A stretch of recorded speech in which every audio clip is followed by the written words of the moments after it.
Howdy, everyone. Welcome to Tilson Live. It is Tuesday. It's 2 o'clock, and we are live on Facebook, live on YouTube. I'm Eric Alarid, part of the fourth generation of the Tilson family, coming at you live as we do each and every Tuesday with the best, the boldest, the greatest, the grandest, Dawn Dantzler, Tilson's Vice President of Marketing and Customer Experience. Good afternoon, Dawn. Hey, Eric. How's it going?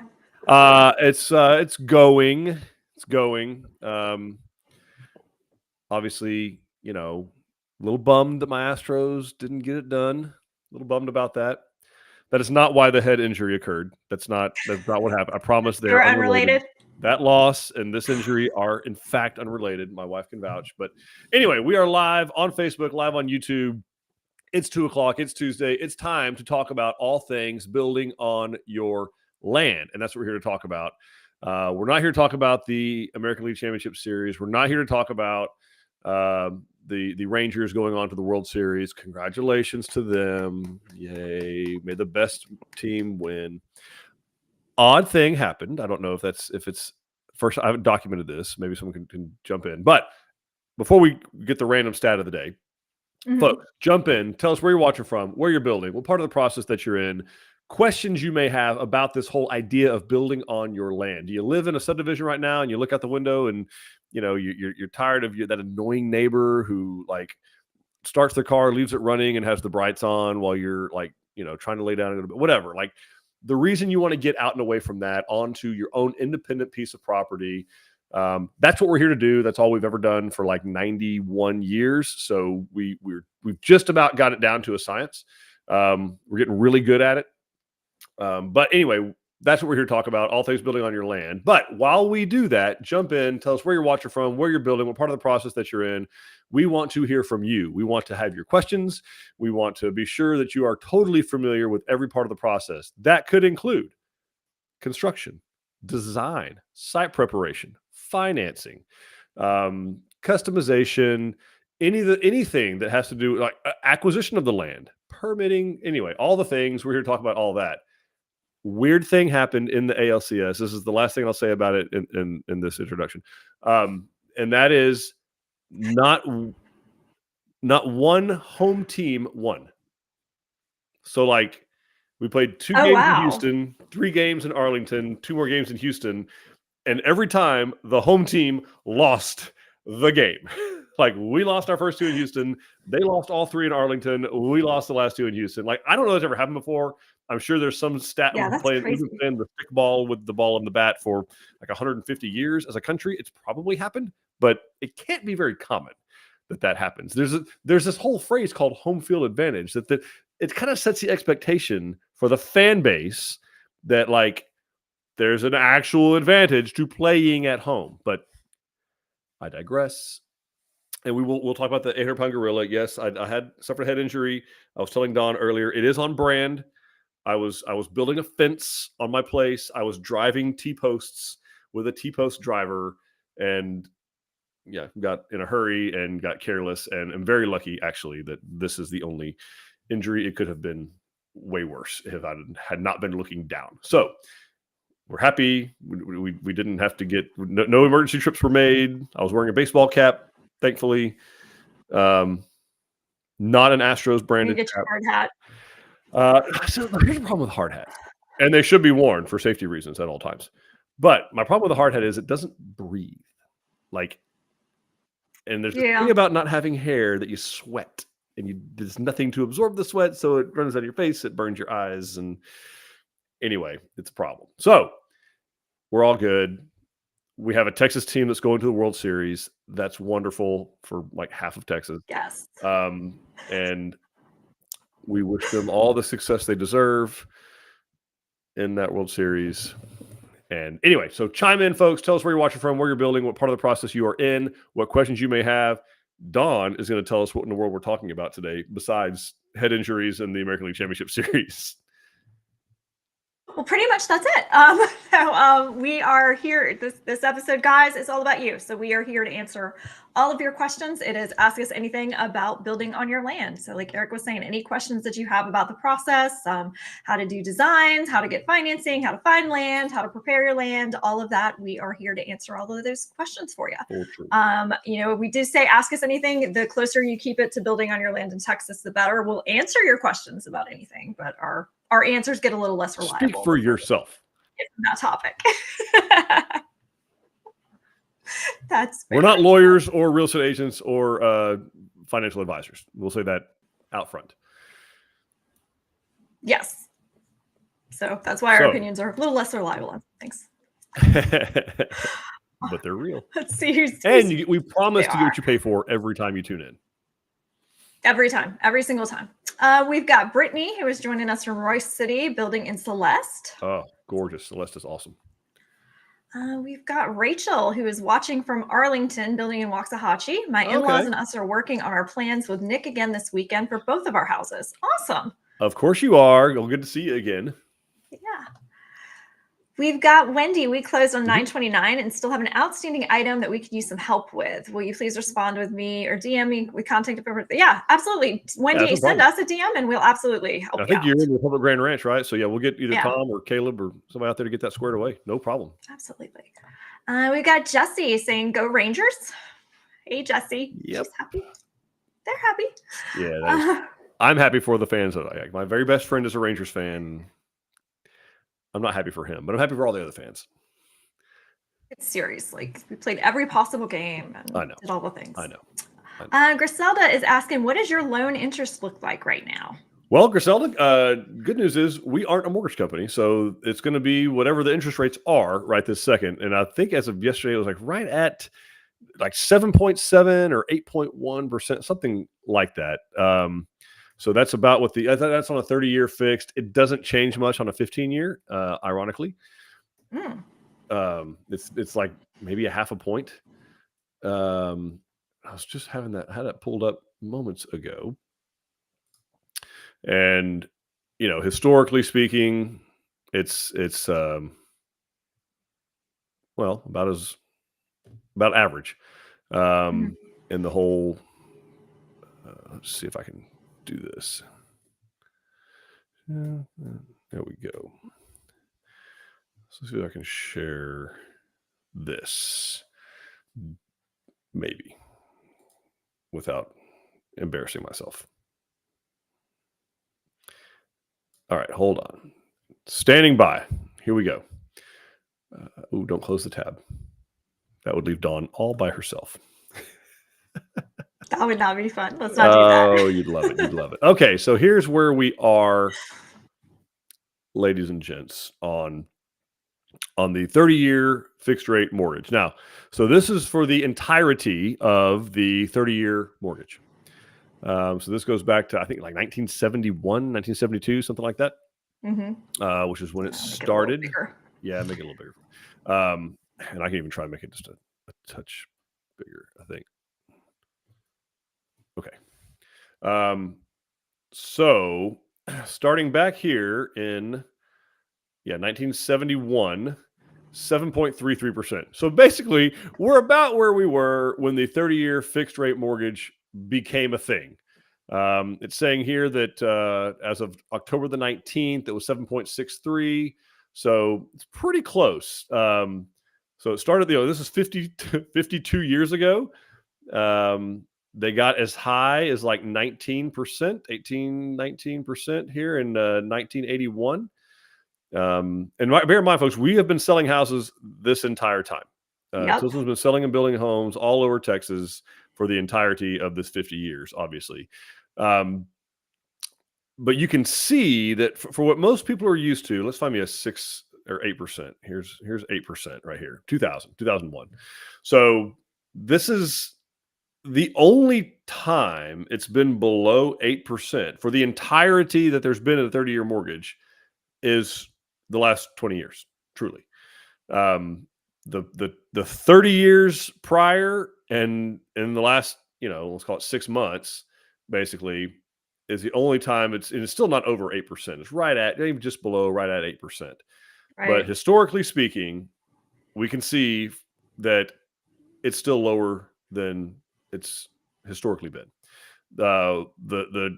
The grind is, this is what people are used to. This is what everybody wants again, right? Right. Everybody's, I'm 2.65% is what it was January 21. That's not going to happen again.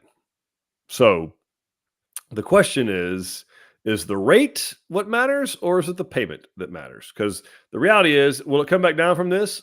Probably so. Like, I can't guarantee that it will. Certainly don't know when, but it's going to come down again, most likely. But you can even see again that the amount of time that it's been above 8% has been for the majority of the time that a 30-year mortgage has even existed in the United States. So all that to say, they are still pretty low, all things considered. I'm not dismissing the recency bias that, look, 2.5 years ago, they were at 2.7. I get it. But that's not a thing. And, and there are some rate buy down things going on, and certainly that can be done, by the consumers, and there are ways around that. But the reality is, the prices will not be lower. That's another thing to consider. Because there is no inventory, you're still seeing houses that are decent. They go pretty quick. There's no resale really to speak of. Very little inventory.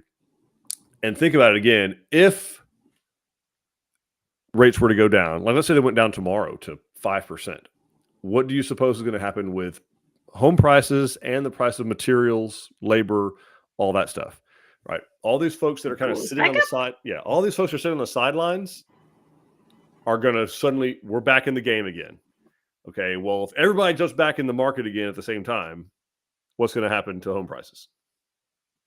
It's going to go up, right? So you can buy at today's price and today's rate. And then if and when the rate's going to, only three things are going to happen. Three things can happen if you buy today. The rate can stay the same, in which case, no harm. That's the best you're going to get. The rate goes up, let's say. Great news. You're already in at what the low rate's going to be because you locked in. And the third thing that can happen is the rates can go down. What can you do, Dawn, if the rates go down next year? You refinance. We all did before. Like we all did before. Yeah. Yeah. You hear so much about the people who bought, who are not selling their home now because they're in their home at that 2.7% mark, right? That just to illustrate it one more time, you got a lot of people that the reason there's such low inventory is because you have so many people in America that are sitting on this somewhere in here, right? They're sitting somewhere between 3.5 and 2.6, right? So they don't want to. Well, that's why there's low inventory. Well, you know what? Those people didn't buy that house at 2.6. They bought that house at like 8 originally. They probably refied at 5, right? And then it made sense again to refi at 2.6. But they bought at this price. They literally couldn't go anywhere and do anything. Correct. So they might as well refinance and talk to a human. But they bought at 2000 prices, right? You can say prices went down or prices are going down or whatever. They ain't going back down to 2000 prices. That's not happening. So, and the same thing, they're not going to go back down to 2023 prices. It's not happening. The next 20 years, do we think here in Texas, prices of homes are going to go up or they're going to go down in value? And I read an article yesterday that says, of course, we'll all be dead and gone, but that by 2100, the year 2100, yes, there are people already predicting this, Texas will be the most populated state in the nation. It'll have over 93 million people because we got room for them. Houston, Dallas, Austin, San Antonio will overtake LA, New York, Chicago, all those as the largest cities. And the prices are going to be way higher as that progresses. I mean, even over the next 5 years, it's going to go up. So anyway, buy today's price, refinance at the rate if and when it goes down. And if it doesn't, it's still never going to be cheaper than now. Yeah. And you're in your new home that much sooner. Long answer. Yeah. Jesse, thanks for hanging in there. All right. We've got Jeff saying, howdy. We will be building a bridal gate near Bandera, getting closer every day to pulling the trigger, but still not completely decided on the floor plan. You have so many options. We've exhausted Carolyn with questions about dimensions, cost, modifications, and she's been great to work with. Looking forward to working with y'all. That's awesome. Thank you. And I know Carolyn has loved every question. So we are biased and we love Carolyn. We love Carolyn. And I just love her last name's Fowl. I love her last name. It's so much fun to say. I guess Jesse was also asking about the financing process. Did you want to talk about that? Walk us through, Dawn. So I guess there's actually 3 options to finance with us. The one, what I would love to do when I grow up is paying cash. The other one, you can go, we do have programs now to go the traditional construction loan route if you have a VA or an FHA and want to take advantage of the lower equity that come with those specific programs. The one that you'll hear us talk about most commonly, though, is our Easy Buy program, which is how the majority of our homes are financed. And that is that we use our financial strength to actually finance the construction of your home on our own. So we don't require you to get a construction loan, and we do that at no cost to you. So what we would be looking for, Jesse, is for you to get approved with an outside lender. And we have a couple of preferred ones that you can work with who are familiar with our process. And they would approve you for your final 30-year mortgage. And as long as you have 10% equity in that final value of your home, which would be the home plus the land, you would not need any type of down payment, and we are good to go. You would not pay Tilson a penny other than your upfront deposit until you are ready to move into your home. And we're going to take care of all of the other costs on that during the process. So no construction loan fees, all that good stuff. And we actually just launched a really good video explaining all of that. It's you can awesome. see It's right here on the Facebook page.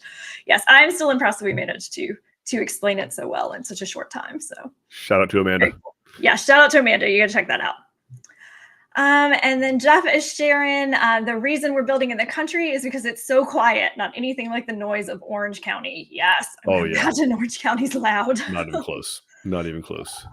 Yeah, David Hazy, our VP of sales for our area, he was out there for a lacrosse tournament for his son this last weekend, and he disclosed to me that the 405 is as advertised. It is every bit as gridlocked at 3:00 on Sunday as any freeway in the greater Houston area. Like, it's bad. So get over here. Yes, absolutely. We got Lisa saying howdy from Cowtown, building Magnolia B in Bridal Gate in Bandera County. Yes, cool. You can hang out with. And then we got land utility prop is slow going. Yes. Yeah, the Hill Country, that's something to talk about, right? Is power and utilities, particularly in Central Texas. It's you can't start that process early enough, and you can't hound them frequently enough, it seems. But it's very much a slow going on getting a rep to meet you out there, and then getting specifications on what they want built, and if they want a rack or if they want a meter ohm pole or how they want that done, and then getting transformers done and installed. Like, it is a very long process still in the Hill Country. We're not seeing other parts of the state. Other parts of the state have their stuff squared away, but in Central Texas, it seems to be and it's high demand. I get it. Like, there's a lot of people moving to the Hill Country, not just from other parts of Texas, but like from other. As this article I read yesterday about Oklahoma and Illinois and Arkansas and Missouri, like California, moving to the, and most of them are moving to that area. They want to if they can. People move to Houston for jobs. Nobody moves to Houston for the weather. But if you want a job in oil and gas or in the medical field, Houston's got a spot for you at all times. I don't care what the economy is doing. I don't care what kind of recession is going on. Houston's got you. They also have mosquitoes and humidity and cheap housing. Hurricanes. So bring it on. and a pretty good baseball team. Second best baseball team in the state, apparently. So always next year. We got Jesse asking, what is the time frame for a build? Yeah, I think someone answered him, and it's total time. So Dawn, break out we got total time, which is all our watchers care about, and then how does that break out? Like, and what things could impact that? I'm asking the questions. You said ask you anything. No, I'm asking questions. Not fair. All right. So on average, it's going to vary a little bit throughout the state. You're looking at somewhere between 10 to 14 months from signing your agreement to moving in. And that is broken out into two kind of separate processes with us. And the first is the getting ready to build. So all of the pre-construction process. So if you've built in a subdivision before, a lot of the stuff that happened behind the scenes before they even put their for sale sign out, we need to help and work with you to get it all done. So like Eric was talking about, utilities, we got to make sure we're getting those connected. We got to make sure that we have access to the property. You've got to clear the property. At the same time, we're doing all of your plans. So actually looking at the home plan that you want to build, putting together any changes that you had, getting those drawn. If we've got permits that we need to apply for, we're doing that. If you're in an area with an architectural review committee, we're submitting everything to them, making sure we've got that going, figuring out, do you need a septic system, getting that design, getting that permit, doing all of those things that need to be done up front. And that's generally going to be about 4 months, could go longer depending upon where you are. Then we'll actually break ground and do all of the construction, which is the rest of that time frame. And right now they said they're averaging like 9 months throughout the state on that.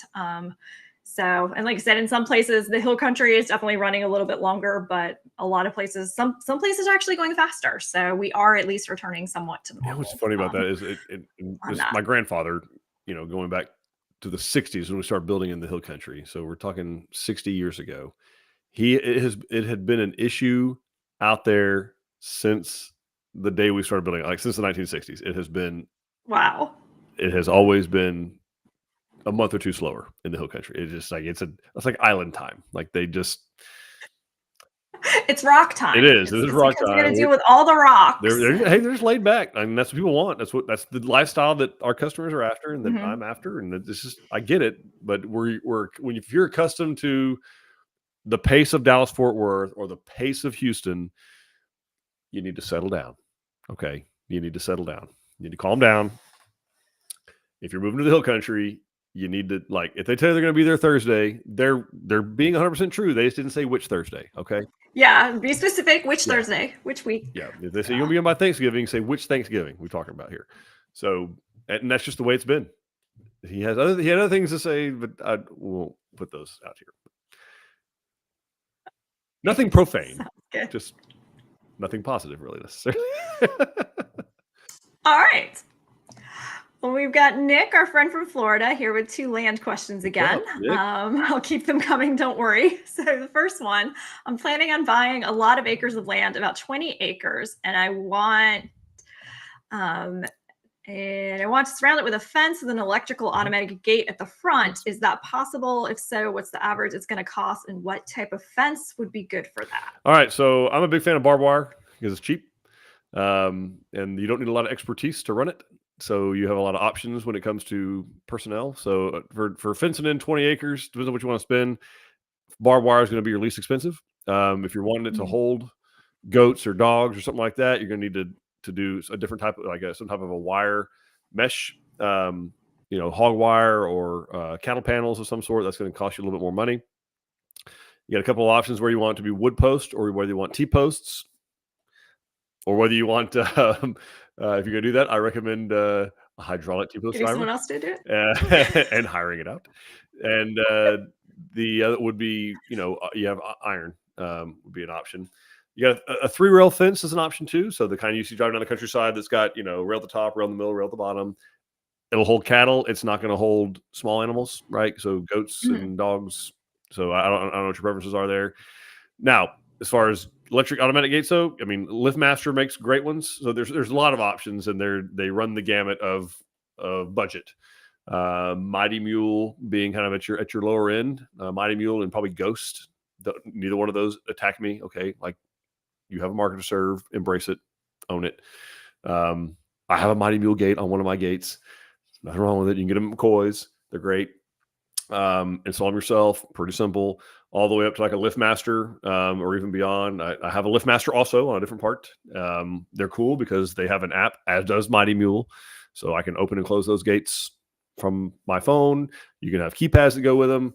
The gates will run, the openers will run you from between $400 up to $2,000. And the gates themselves, depends on how ornate you want to get. You can get just a regular cattle gate that'll set you back, $200 all the way up to a wrought iron, custom that has a logo, a big your N, own Nick logo a big on N it for Nick, in the middle of it. That could run you, $1,500, $2,000. So it's a budget thing, right? So that's the thing. Are you wanting it to keep cattle in and establish perimeter and keep the honest people out? Because let's face it, that's all any fence does. It just keeps the honest. It establishes perimeter.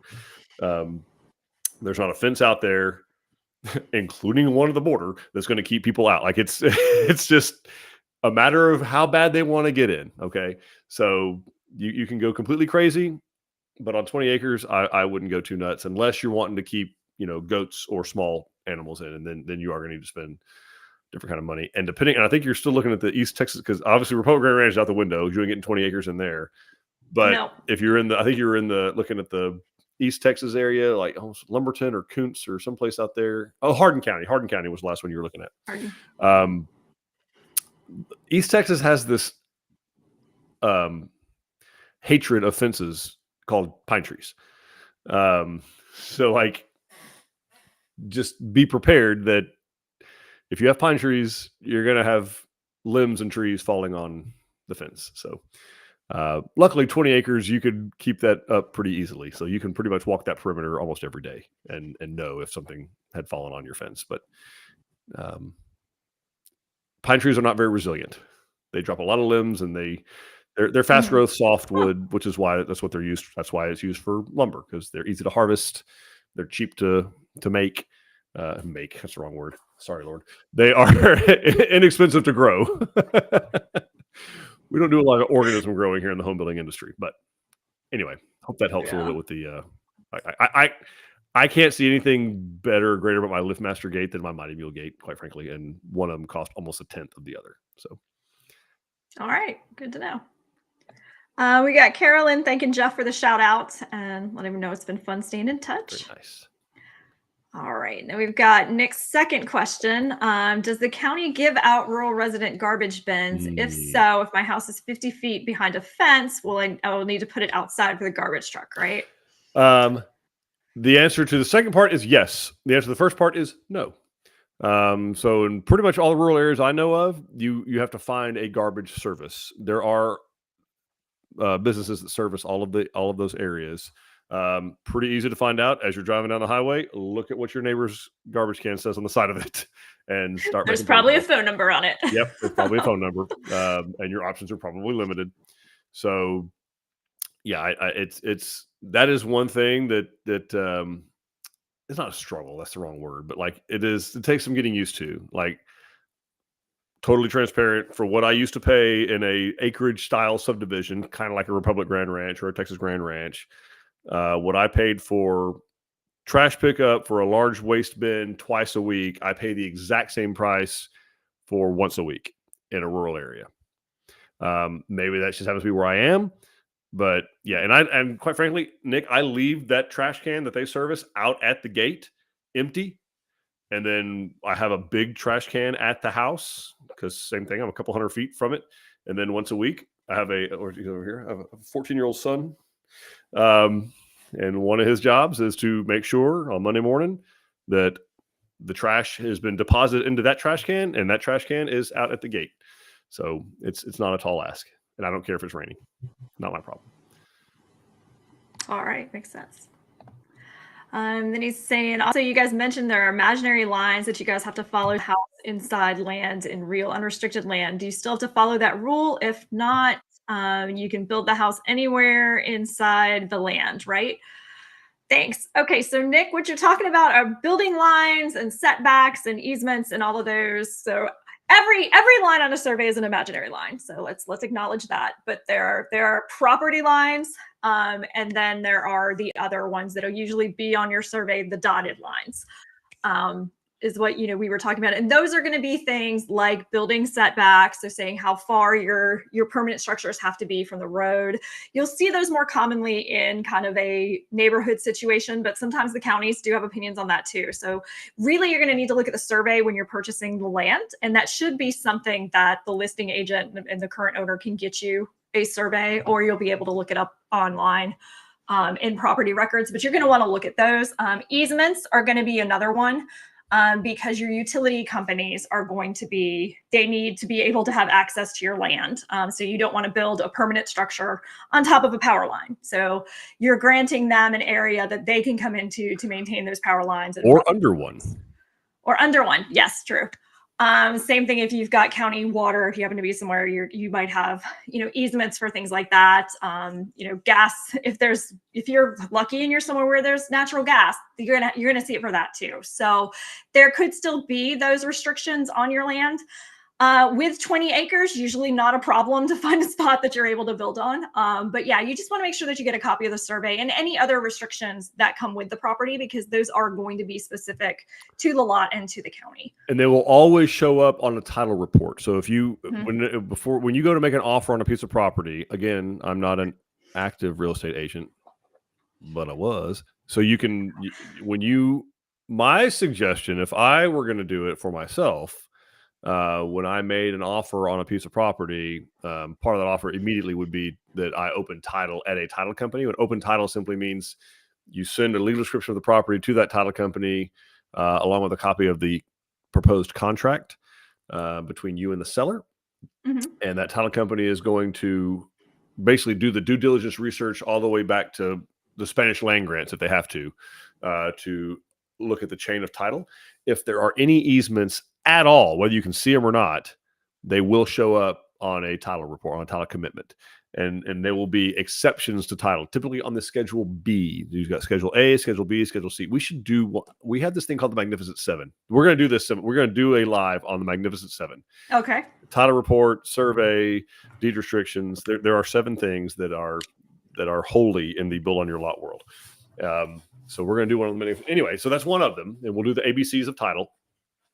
But Schedule B of the title report will tell you if there are any easements, restrictions, reservations on there. If there's mineral rights or mineral leases or a 20-foot wide aerial easement, like I was talking about for power, all of those things will show up on a title report.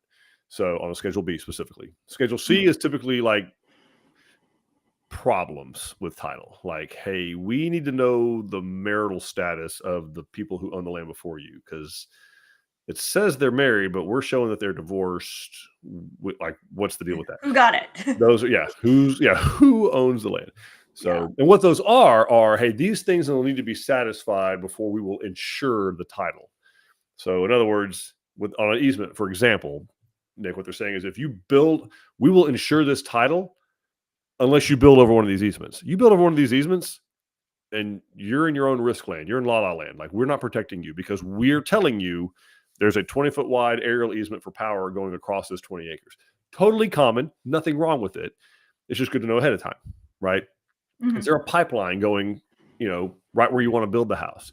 It's okay if it goes across the property. We do that all the time. Where there's pipelines, we have to cross pipelines, and there's some specifications to that. But, you can't build on top of the pipeline. You have rights to the surface. You can drive over it. You can put a fence across it as long as you have access.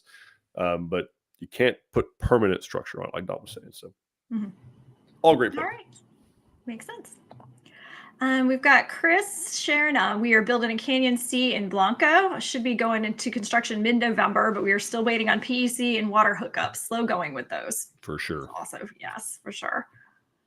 Then we've got Lisa asking question. We signed our contract with Tilson on April 1st, and it has now been 6 months for the dreaded pre-construction stuff. So are we in jeopardy of our contracted price changing? Lisa, that's why we're here today, is to talk to you about this live in front of everyone. No, you're good right now. You're okay. No, and I'm not making light of it. I'm sorry, Lisa, but we met. We're good. But I don't want you to be concerned with that. No, there are not. We have not experienced increases in prices since that time. So no, you're not in jeopardy of any of that right this second. You're not. It's only if we've experienced increases in our prices, which we have not in that time. So, but I am like, Snaps for Lisa for paying attention Yeah. to the dates, right? Like, so good for you. Good for you. But no, you're in good shape. Hang in there.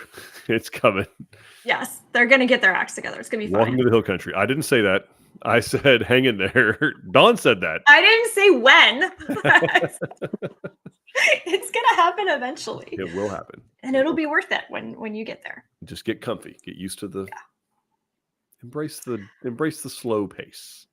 Yes. Otherwise, we've got Jennifer. Hello from Leon County. Sheetrock was installed last week. Awesome. Howdy. We've got Talon checking in for the San Marcos Design Center. Hey, Talon, give us an update on the Polidoro. How's it doing? Yeah, Talon. Thanks, buddy. Yeah. And welcome. Howdy. Welcome.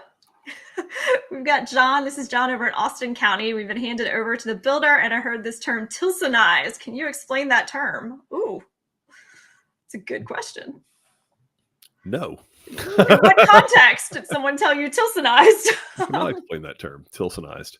Other than made better, that's the only thing that comes to mind. I mean, if something's been Tilsonized, it's made better. If your land's been Tilsonized, we improved it, But yeah, not a phrase I know. Yeah.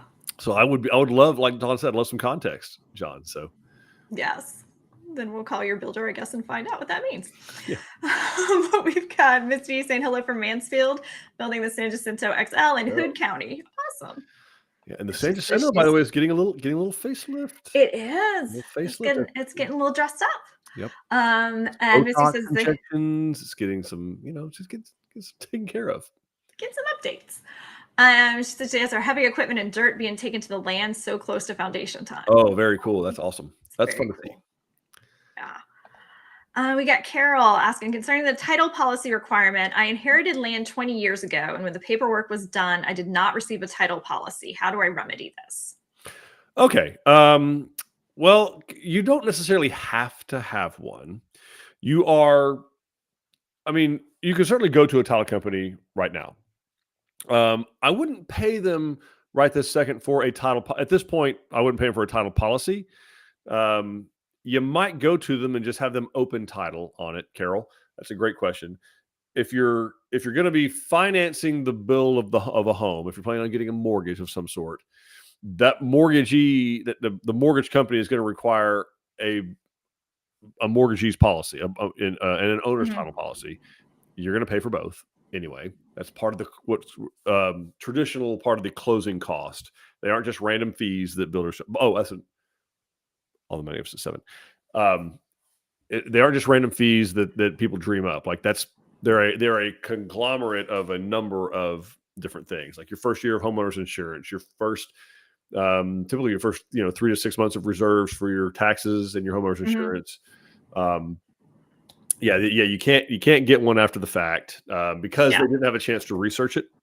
And ownership already changed hands. Exactly. So they're not going to ensure your ownership. You can open title now, okay, and see if there are any issues that they would require be remedied if they were to issue a title policy. In other words, say, hey, look, I'm considering building a home on my property, on this property. Here's the legal description right here. And the mortgage company is going to require a mortgagee's policy on this. So is there anything on here that that is going to have to be remedied before they'll do that? And that's the same thing effectively. Now, it's not an insurance policy. It is we want these things fixed before we'll issue a policy. It'd be the equivalent of like if for a life insurance, right? Like if I got on a scale and they're like, we'll write you a policy for that amount. If you lose 15 pounds and you get your cholesterol down 20 points and blah, blah, blah. Like it's the equivalent of that. We'll insure your title if you tell us what happened with this particular transaction and tell us what the marital status of these people are or what, like those kinds of things. And so they can still tell you that even without issuing you an actual insurance policy on the property, because that will be, and even she said, I have cash. So if you're paying cash for the home, I'd still, like me personally, Dawn, I'd still want to know if anyone else has a claim. Like I don't want to improve a piece of property that by putting a $450,000 to $650,000 home on it, that I find out after I'm finished with it, when someone comes and, knocks on my door, it's like, oh, by the way, my granddad had an undivided 1/8 interest in this, and so I'd like my cut, please. And now the land's worth not 150, now it's worth $800,000. So it's an easy and cheap way to find out. And if you get with us on what county it is, you want to send us I know you're on YouTube, but if you want to hop over, either email us with a contact form on our website or send us a direct message on Instagram or Facebook. We can put you in contact with a title company we use in that area and tell you to open title with them and go from there. But yeah, I mean, probably nothing's wrong, right? It's probably fine. Yeah. But it's good to know before you go and invest this much money to improve that land, if anyone else could possibly make a claim. Well, and it's also good to find it out like when you're not in a time crunch to get it resolved, because that can be stressful. Because it can even be something as simple as what happened to me with the last property I sold. A lien holder released the lien in the wrong county. So there was still a lien on my property for something that was paid off because alphabetical order had them send it to the wrong county. Yeah. And apparently any piece of paper you send to a county, they'll just record smile. It. They don't care. They'll just record it. They don't care. Doesn't matter. They don't care. So it's good to just know what's going on. I agree. Eric, we have your favorite question in the whole world. What is the price per square foot range right now? Couldn't tell you, Franklin Realty, because we don't price houses by the square foot. I literally do not know what our houses cost per square foot. Have no idea. It'd be easy to find out. We have the pricing on the website, but price per square foot doesn't tell me anything. Doesn't tell you anything. Other than, well, it doesn't tell you anything because you don't know what we're dividing the square footage of. Is it total slab area? Is it living area? What all does the price include? So I don't know. Probably somewhere between $50 and $400 a square foot is where we are in there. I'm guessing we're probably in that range. We could probably tighten it up, but my point is, Franklin Realty, is I could take 2,000 square foot houses, put them side by side, and be $100 a square foot difference. I could probably build one for $180 a foot, and probably build another one for $400 a square foot, and both be 2,000 square feet of living area. So I don't have a price per square foot. Custom builders don't price it by the square foot. If you find any that do, ask some questions, because they could be giving you their lowest cost per square foot, and then it's going to be different for your client's house because your client's house might be built to a different spec level, or they're doing the opposite. They're giving you their highest cost per square foot and charging you that, even though it shouldn't cost you that much. They could be included. Is it square foot of living area? Is it square foot of slab area? What square footage are they using? Eric was talking, some people add in the attic square footage when they're doing it to give you the lowest number. So that's really not the best way to serve your clients of quoting custom homes by square foot. So on our website, they're all listed. All of our houses the prices are there by the house for the feature set that you're seeing. And that's really the way that you need to do it, is price it for the exact. What I can tell you is that our houses range from probably $280,000 up to $1 million. Like that's our range. And that's from probably 1,200 square feet up to 4,000 square feet. Like that's where we fall in. The good news is you and your client will know before we ever drive a nail what the price is. So that's what we can guarantee you. All right, awesome. Carol is saying that she is in Hunt County, and the good news is her county record search shows no liens. That's true. So that's and that is good, but that doesn't tell you everything. So, and this is just an example, Carol, and I'm doing this for the benefit of all of the audience. This is not specific to Carol. So let's say that my wife and I bought a piece of property together. We currently have 2 kids. We bought 30 acres in Hunt County, Texas. And then for whatever reason or another, Eric makes bad decisions, and Eric has an affair with someone and has another kid. And then that affair results in, God forbid, that marriage is dissolved. Okay. And then Eric marries someone new, and Rachel marries someone new, and they have kids with those folks. And eventually Rachel and I both pass away, probably me first. And neither one of us have a will. Okay. Let's just say this is 1940 and I couldn't afford a lawyer because of all the child support I'm paying. So that happens. Okay.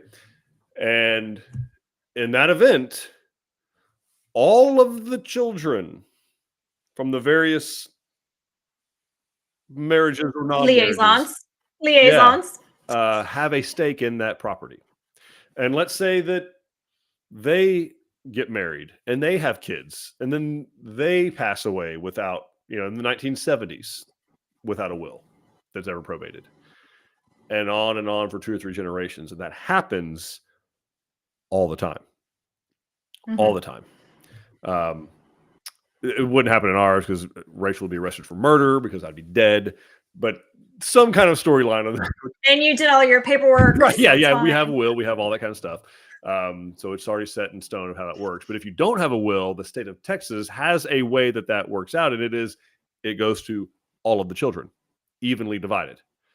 So like even right now, if I passed away and didn't have a will, half of my land goes to my wife and the other half is split between my children. That's Texas Constitution. That's how it works. I'm not a lawyer, not a financial advisor, not a realtor anymore. So a point of a title search is a title search. So none of that would come up in a lien, right? Right. What happens is generations, you may have 3 generations go down. They have no clue that they have an interest in that property until they're notified. Until an insurance company, a title company, which is a fancy word for an insurance, they're insurance companies. They are writing policies to guarantee the chain of title. That if someone came and disputed it, they're saying, hey, look, we guarantee this. That's why sometimes they're called a guarantee company or so-and-so guarantee and title. We guarantee this chain of title is clean. And so much so that if somebody comes and stakes a claim and end up being right, Dawn, I will cash you out this policy. If your policy was for $460,000 for the house, we will stroke you a check for $460,000. You go on your merry way. You do have to leave because it turns out we were wrong, but we'll give you the amount of money that you're putting into it. So a search of liens won't tell you that. That'll just tell you if I had an improvement done to the house, I had new vinyl siding put on and didn't pay the vinyl siding company, and they came back and filed a lien. That's what that will tell you. It won't tell you if there is a hiccup in the chain of title. And I know that was a very specific example, and I don't mean to be flippant or derogatory about any of those things. Divorce is ugly, adultery sucks, but life happens. Okay. So you just need to know that sometimes we know the story that our parents and grandparents told us was the story. And sometimes there's more to the story. There's more to the story. So, and I'm only saying this, Carol, out of experience. Like we have seen, obviously over almost 100 years, a lot of weird title things that you're like, well, this is new. Like we've never seen this before. So that's where a title company will come in and they research that kind of stuff because all those things are public record. Like divorces are public record and probates are public record and wills that are probated end up being on public record. They have to be, right, to be valid. It doesn't make any sense otherwise. So anyway, those are things that a title company will check into that a ordinary search on the county title will not. I don't have our Hunt County, whoever we use for title, handy. So hopefully she's in, our CRM somewhere we can reach out to her for Hunt County, but we'll research that and get it to you. Don't publish your phone number or email address or anything on here. We'll get that or go to the website and get it to us. Okay. Perfect. I hope I didn't scare the crud out of anybody. And I hope my wife's not watching. Rachel, this is all for example purposes only. She's heard all of the things. Don't worry.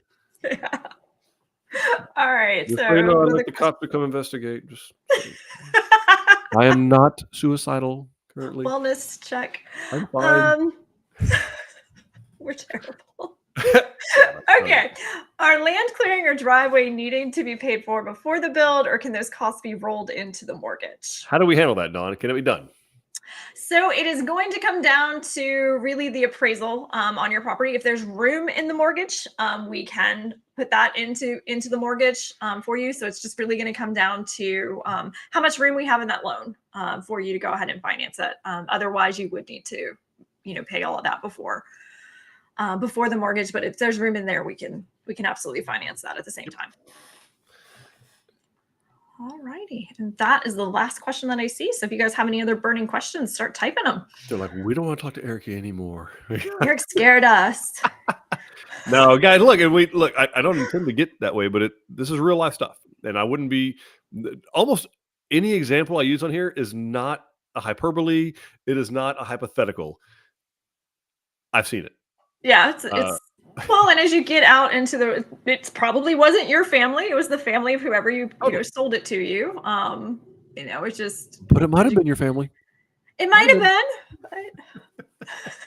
Might have been. And by the way, if we get nothing else accomplished today, let me put a plug in for set your affairs in order before you have to. Do your family a favor. Spend a little bit of money. Do not do LegalZoom. Go to a lawyer. Do a little bit of estate planning. Something simple. A will. A medical power of attorney. Right?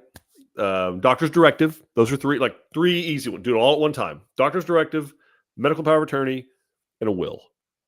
Do those, and that is the greatest gift you can give your family before you pass. As well as telling them where all those things are. True, but I kind of like the Easter egg hunt myself. I kind of like the thrill of the chase. It's kind of a thing.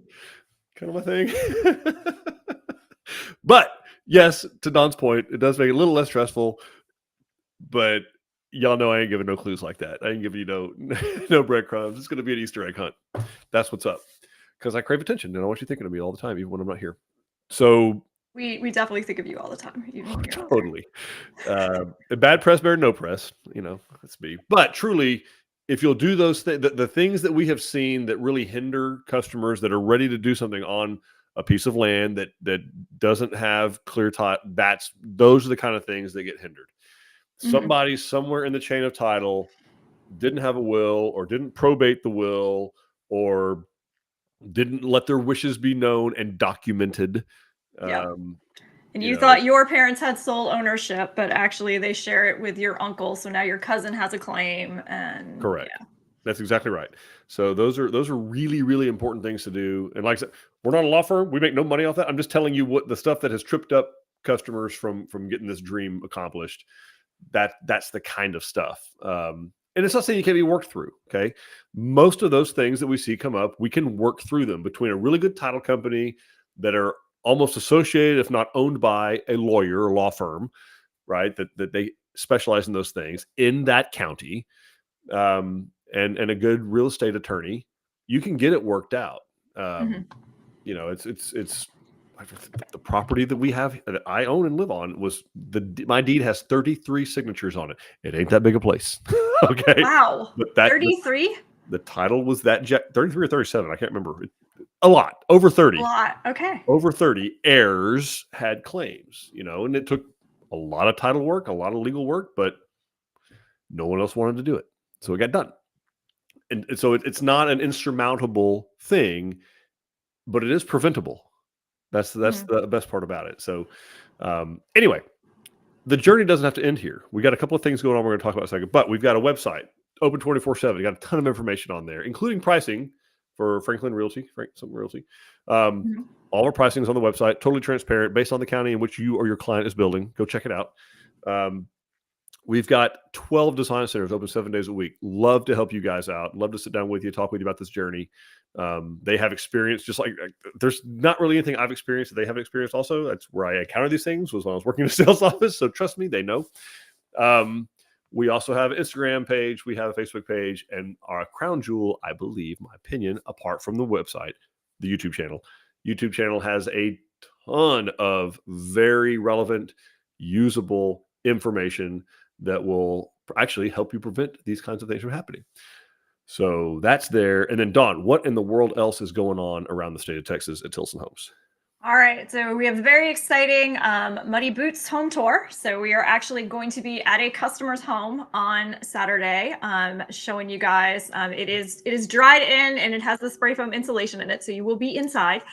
but giving you a tour of everything that's behind the sheetrock that you don't see in our models. So you'll actually be meeting with with Mitch, our regional construction manager for the area. And he'll be taking you through the house and explaining our building process and stuff. So that is very exciting. We do have just a few seats left if you guys want to go ahead and register for that. And then we also have 4 other seminars happening throughout the state. We've got one in Bernie, one in Waco, one in Melissa, and one in Angleton this weekend. So you can come and see everybody on Saturday.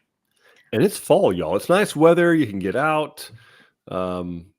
It's a beautiful time. I think we have officially declared it a Muddy Boots tour, not Dusty Boots tour. I think it's muddy. Muddy Boots. Muddy Boots.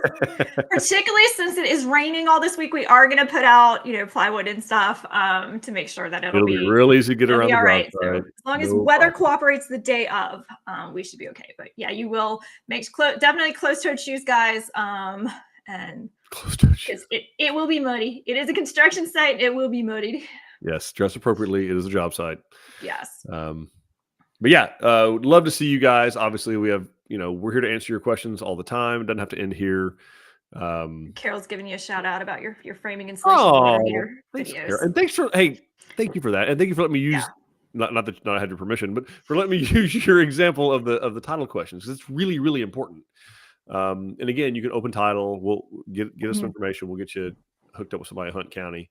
We do quite a bit out there. So, and Carol, I did find you in our system. So now that we've scared you to death, we can send you the information of the title company.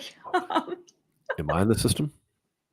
Probably. I know my wife is. She gets marketing emails. So my wife's in the system. Okay. So awesome. Thank you, Carol. Appreciate that. Thank you all who watched. Thanks, Dawn, for setting this all up. Love seeing this stuff. Good information. Thank you, Amanda and Kelsey and folks in the background. Rachel, if you're there in the background. Thanks for doing all that. We obviously want to see you guys. So come out to any of our design centers, go to the website, go to the YouTube channel, Facebook page. We love to see engagement with you guys. Hope that you find these things very, very helpful, and really hope soon to make you part of the Tilson family. We'll see y'all later. Bye, everybody.